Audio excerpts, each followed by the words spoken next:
इस देश में जितने गृह युद्ध हो रहे हैं उसके जिम्मेवार केवल यहाँ के chief justice of India Sanjeev Khanna साहब हैं। Welcome to fair media. ఇవాళ మీతో షేర్ చేసుకోవాలనుకున్నటువంటి ఏకైక అంశమే సుప్రీంకోర్టు ఇచ్చినటువంటి తీర్పులకు సంబంధించి ఆయా తీర్పులపై బీజేపీ పార్టీ తమ యొక్క ఎంపీ ద్వారా కానీ మరియు vice president of India Jagdeep Dhankhar వాళ్ళు ఇచ్చినటువంటి స్టేట్మెంట్స్ పై నిషికాంత్ దూబేకు సుప్రీంకోర్టు నోటీసు జారీ చేసింది. అనగా కోర్టు ధిక్కరణ నేరము కింద నోటీస్ ఇవ్వడం అనేది, ఆ నోటీసుకు సంబంధించి ఒక ప్రాసెస్ అటార్నీ జనరల్కు పంపడం జరుగుతుంది. అటార్నీ జనరల్ ఇచ్చినటువంటి తమ అభిప్రాయాన్ని దాన్ని బట్టి అతనిపై యాక్షన్ తీసుకోవడానికి వీలుంటుంది. అసలు నిషికాంత్ దూబే చెప్పింది ఏమిటి అనంటే, కోర్టు తీర్పులు ఈ రకంగా గనక ఉన్నట్లయితే దేశంలో పార్లమెంటు మరియు అసెంబ్లీలను బంద్ పెట్టుకోవాల్సి వస్తుంది అనేది ఒక సీరియస్ అంశం. మరియు రెండవది, దేశంలో జరుగుతున్నటువంటి అంతర్యుద్ధాలకు కారణం జస్టిస్ సంజీవ్ ఖన్నానే అని ఖచ్చితంగా ఒక చీఫ్ జస్టిస్ను టార్గెట్ చేసి ప్రకటన మరియు తమ ట్విట్టర్ హ్యాండిల్తో చెప్పడం వలన సుప్రీంకోర్టు కూడా ఈ యొక్క అంశాన్ని సీరియస్గా పరిగణించి నోటీసు ఇవ్వడం జరిగింది. ఈ యొక్క నోటీసుకు సంబంధించి అడ్వకేట్ అనీస్ తన్వీర్ అనబడేటువంటి సుప్రీంకోర్టు న్యాయవాది సుప్రీంకోర్టులో ఫైల్ చేసిన మీదట ఈ నోటీసు జారీ చేయడం అనేది, అట్లాగే దీనికి సంబంధించి ఏ రకమైన చర్య తీసుకోవడం జరుగుతుందో అనేది ఇప్పుడు చెప్పడం కష్టమే. కానీ ఏజీ అతను ఇచ్చినటువంటి కాన్సెంట్ కానీ దానికి సంబంధించిన ఎక్స్ప్లెనేషన్ కానీ చెప్పిన తర్వాత మాత్రమే చెప్పడం జరుగుతుంది. కానీ ఒక రకంగా బీజేపీ యంత్రాంగానికి మరియు బీజేపీలో మాట్లాడేటువంటి విచ్చలవిడిగా మాట్లాడుతున్నటువంటి ఎంపీలకు సంబంధించి కానీ దానికి ఆ యొక్క పార్టీలో ఉన్నటువంటి నాయకులు కానీ మాట్లాడుతున్నటువంటి పద్ధతులకు ఇకనైనా ఫుల్ స్టాప్ పడుతుందో ఏమో అనేటువంటి అభిప్రాయము చాలామందికి దేశవ్యాప్తంగా ఇది జరుగుతున్నది.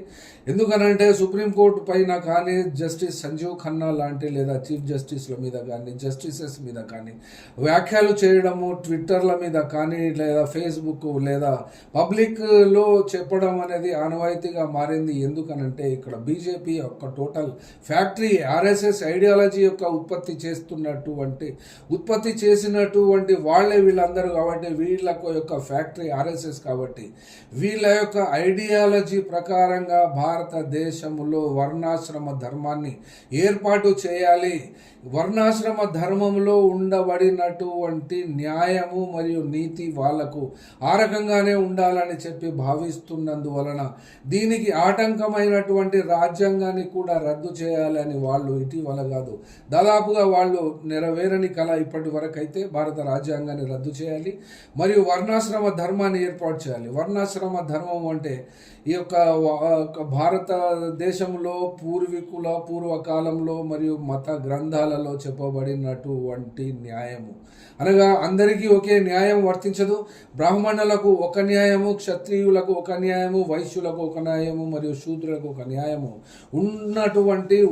ఉండబడినటువంటి అలాంటి వర్ణ వ్యవస్థను ప్రస్తుతము ఉండేటువంటి భారత సమాజంలో ప్రజాస్వామ్య వ్యవస్థను కూడా లెక్క చేయకుండా, భారత రాజ్యాంగాన్ని లెక్క చేయకుండా వాటిని రద్దు చేసేసి తమ ఇష్టారాజ్యంగా అనార్కీ అనగా అరాచకంగా దేశాన్ని పరిపాలించాలి అనుకున్నటువంటి ఈ సందర్భంలో అసలు ఈ సమస్యకు మూల కారణము ఎక్కడి నుండి వచ్చింది అనంటే, తమిళనాడుకు చెందినటువంటి రవి అనబడే గవర్నర్ అక్కడ తమిళనాడు అసెంబ్లీ మరియు ప్రభుత్వము పాస్ చేసినటువంటి 10 బిల్లులను తమ దగ్గర పెట్టుకుని వాటికి కన్సెంట్ ఇవ్వకుండా ఉన్నట్లయితే ఉన్నాడు. కాబట్టి ఆ యొక్క బిల్స్కు సంబంధించి రాష్ట్రపతి దగ్గర పంపించిన తర్వాత సుప్రీంకోర్టు ఆ యొక్క రాష్ట్రపతికి ఇటీవల 3 నెలల కాల వ్యవధిని నిర్ణయించడం జరిగింది. అనగా ఏ గవర్నర్ అయినా కానీ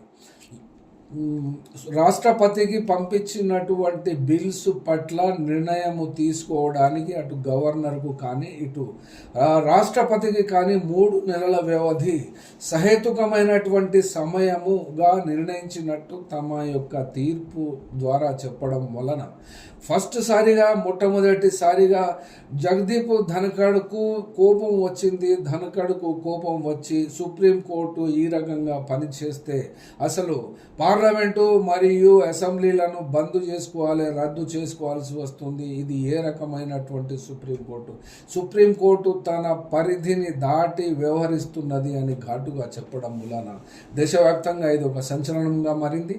మరియు రాష్ట్రపతి తరువాత ఉన్నటువంటి వైస్ ప్రెసిడెంట్ అనగా ఇమీడియట్ సబార్డినేట్ కావడం మూలన కావచ్చు, కానీ ఈ యొక్క నిషికాంత్ దూబేకు సంబంధించి ఏమి రియాక్షన్ ఇది? ఆయన ఒక జార్ఖండ్కు సంబంధించినటువంటి ఎంపీ, బీజేపీ పార్టీలో ప్రముఖంగానే తమ వాయిస్ను వినిపిస్తుంటాడు, మోడీకి అత్యంత దగ్గరగా కనబడుతుంటాడు. కాబట్టి పార్లమెంట్లోనూ మరియు బయట కూడా తమ ఇష్టారీతిలో మాట్లాడడంలో నిషికాంత్ దూబేకు ప్రఖ్యాతి బాగానే ఉంది. కాబట్టి ఈ యొక్క తీర్పు 3 నెలల కాల వ్యవధి అనబడేటువంటి దానిపై నిర్ణయించబడిన తర్వాత ఈ యొక్క సుప్రీంకోర్టు యాక్షన్ తీసుకోవడం మొదలుపెట్టింది. కాబట్టి అట్లాగే ఈ యొక్క బీజేపీ పార్టీకి ఇటీవల కాలంలో వక్ఫ్ సవరణ చట్టంపై తీసుకున్నటువంటి నిర్ణయాన్ని, అనగా అది ఆర్డర్ అయితే కాదు మరియు దానికి రిలీఫ్ కూడా చెప్పడానికి లేదు, 5th మే వరకు ఆ యొక్క కేసును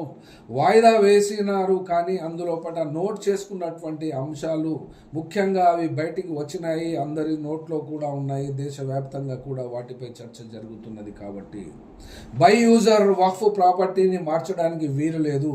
బై యూజర్ అనగా ప్రస్తుతం వినియోగంలో ఉన్నటువంటి వక్ఫ్ ప్రాపర్టీస్, ఈ యొక్క 9,72,000 ప్రాపర్టీస్ అన్నిటిపై కూడా వినియోగంలో ఉన్నటువంటి వాళ్ళు మార్చడానికి వీల్లేదు అనడంతో పాటు గెజిట్ ద్వారా కానీ ఒక నోటిఫికేషన్ ద్వారా కానీ ఏ ఆస్తినైనా వక్ఫ్ ఆస్తిగా పరిగణించబడినట్లయితే ఆ యొక్క ఆస్తులను మార్చడానికి వీలు లేదు అని చెప్పడంతో పాటుగా చీఫ్ జస్టిస్ ఆఫ్ ఇండియా కొన్ని మౌలికమైనటువంటి ప్రశ్నలు కూడా లేవనెత్తడం జరిగింది.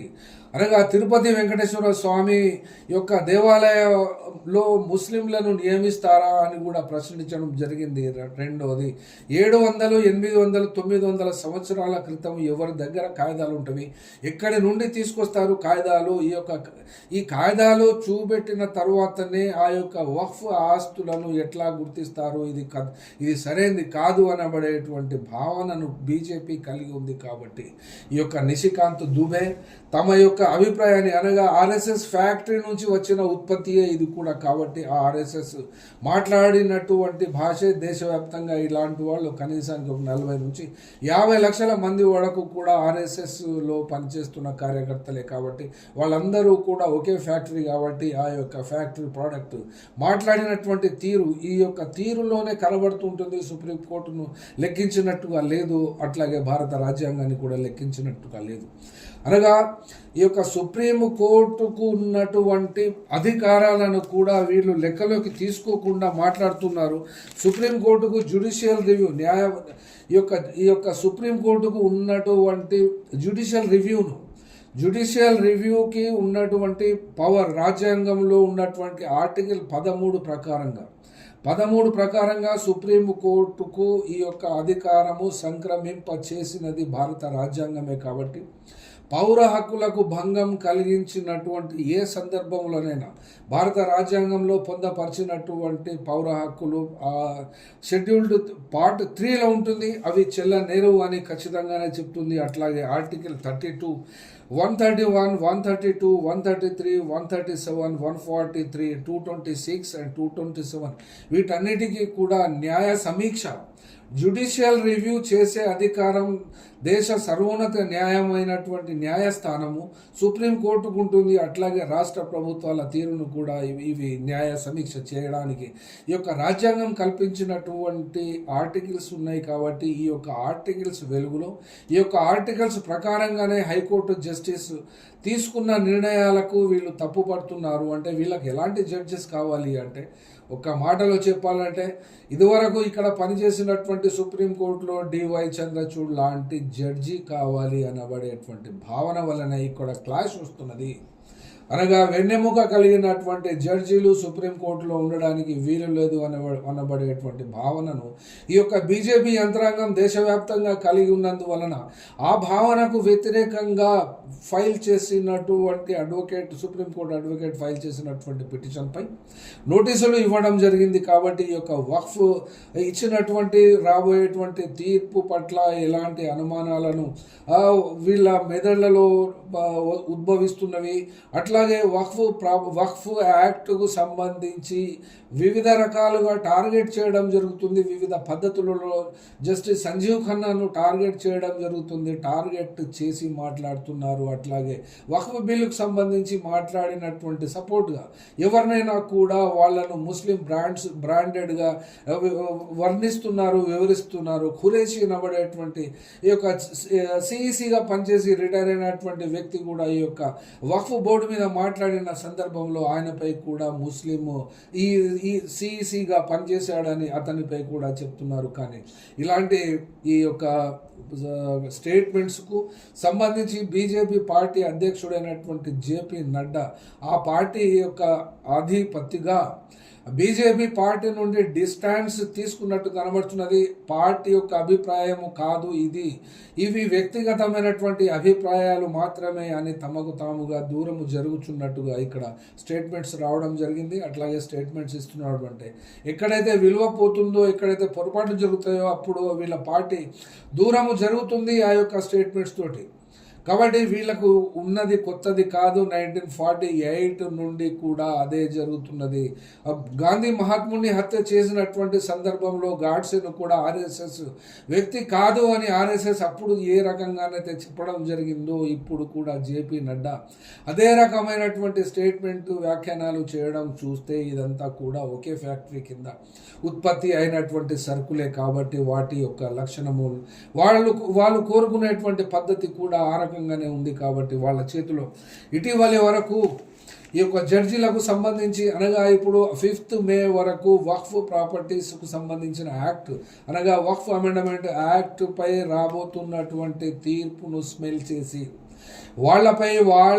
వాళ్లకు చుట్టాలకు కానీ వాళ్ళ బంధువులకు కానీ ఏమైనా అవకాశం అనగా ఇటు సిబిఐ కానీ ఈడీ కానీ ఐటీ కానీ ఇంకా మరి ఇతరత్ర ఏదైనా లొసుగులు ఉన్న వాళ్ళపై ఫోర్స్ తీసుకుని వచ్చి వాళ్ళపై ఒత్తిడి తీసుకుని వచ్చి ఈ యొక్క వక్ఫ్ బిల్లుకు వ్యతిరేకంగా తీర్పులు ఇవ్వడానికి కూడా వీళ్ళు జంకడం లేదు. అలాంటి వార్తలు ఢిల్లీ నుండి పత్రికలలో మరియు సోషల్ మీడియాలో కూడా వస్తున్నందువలన 5వ తేదీ వరకు సంజీవ్ ఖన్నాకు ఎలాంటి భద్రత కలుగుతుంది, ఎలాంటి భద్రతనిస్తారు, ఎలాంటి భద్రతలో ఉన్నారు అనే విషయం అయితే సుప్రీంకోర్టు ఎట్లాగో చూసుకుంటుంది. కాబట్టి సాధారణమైనటువంటి ప్రజలలో జస్టిస్ లోయా పేరు కూడా బయటికి వస్తున్నది. ఎందుకనంటే జస్టిస్ లోయాకు ఏం జరిగిందో, ఏ గతి పట్టించారో అలాంటి గతి పట్టకుండా ఉండాలి అనేటువంటి ఇండైరెక్ట్ వార్నింగ్స్ కూడా జస్టిస్ సంజీవ్ ఖన్నాకు వస్తున్నటువంటి ఈ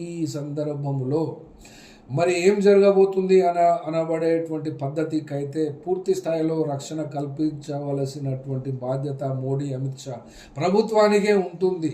కాబట్టి ఈ 2 అంశాలే కాకుండా ఇక్కడ ఇంకొక విషయం కూడా ప్రస్తావించడం అవసరం అవుతున్నది. అదేమిటంటే ఈ యొక్క ఎమ్మెల్యేల అనర్హత వేటు.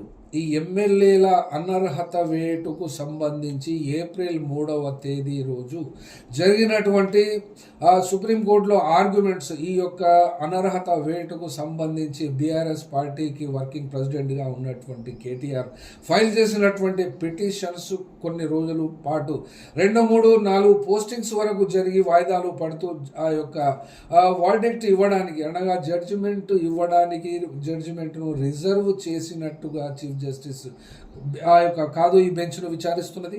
ఈ బెంచ్ను విచారిస్తున్నటువంటి బెంచ్ ప్రకటన ప్రకారము రిజర్వ్ చేయడం జరిగినది. అనగా ఈ యొక్క రిజర్వ్ చేసినటువంటి తీర్పు 3 నెలల లోపు వచ్చే అవకాశం ఉంటుంది. కాబట్టి ఈ యొక్క కాల పరిమితి, సహేతుకమైన కాల పరిమితి, అనగా ఈ యొక్క ఎమ్మెల్యేల అనర్హత వేటుకు సంబంధించి తెలంగాణలో 10 మంది ఎమ్మెల్యేలు బీఆర్ఎస్ పార్టీ టికెట్పై ఎన్నికయ్యి కాంగ్రెస్ పార్టీలో చేరినట్లుగా వస్తున్నటువంటి వార్తలకు ఇటీవల కాలంలో 2 సార్లు తెలంగాణ స్పీకర్ ఆఫీసుకు నోటీసులు జారీ చేయడమైనది.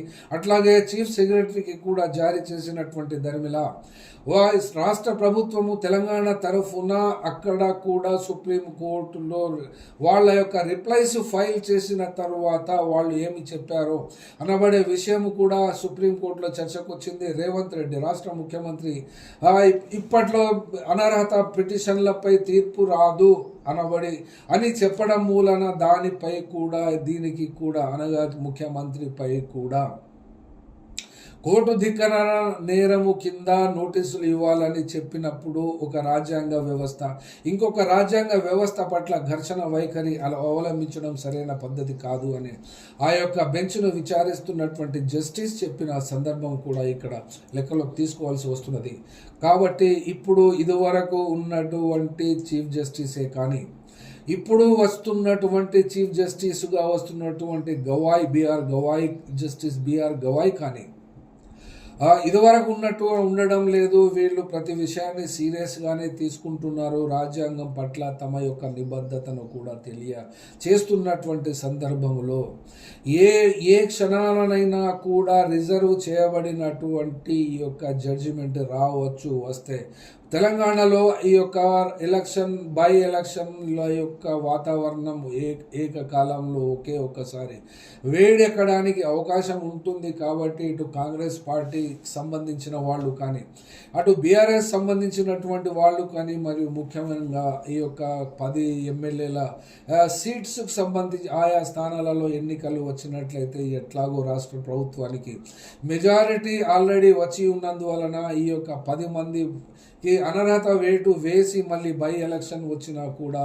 అదొక దానికి తీసుకోవాల్సినటువంటి పద్ధతులు, ఏ రకంగా ఎలక్షన్ కమిషన్ డేట్స్ నిర్ణయిస్తుంది, ఆ డేట్స్కి ఏ రకమైనటువంటి ప్రాసెస్ ఉంటుందో, కానీ మొత్తానికైతే బీజేపీకి ఇటీవల వస్తున్నటువంటి తీర్పులు మింగుడు పడకుండానే ఉన్నందున ఈ యొక్క న్యాయ వ్యవస్థ తన యొక్క స్వతంత్రతను ఏ మేరకు కాపాడుకుంటుంది అనబడేటువంటిది కూడా జస్టిస్ బిఆర్ గవాయికి కూడా నవంబర్ వరకు కాలం ఉంది కాబట్టి, కాల వ్యవధి ఉంది కాబట్టి రిటైర్మెంట్కి అప్పటి వరకు కూడా కాస్త రిలాక్స్గానే న్యాయబద్ధంగాను ధర్మబద్ధంగాను తీర్పులు వస్తాయని చెప్పి లక్షలాది మంది భారతదేశంలో ఆశిస్తున్నట్టుగా మేము కూడా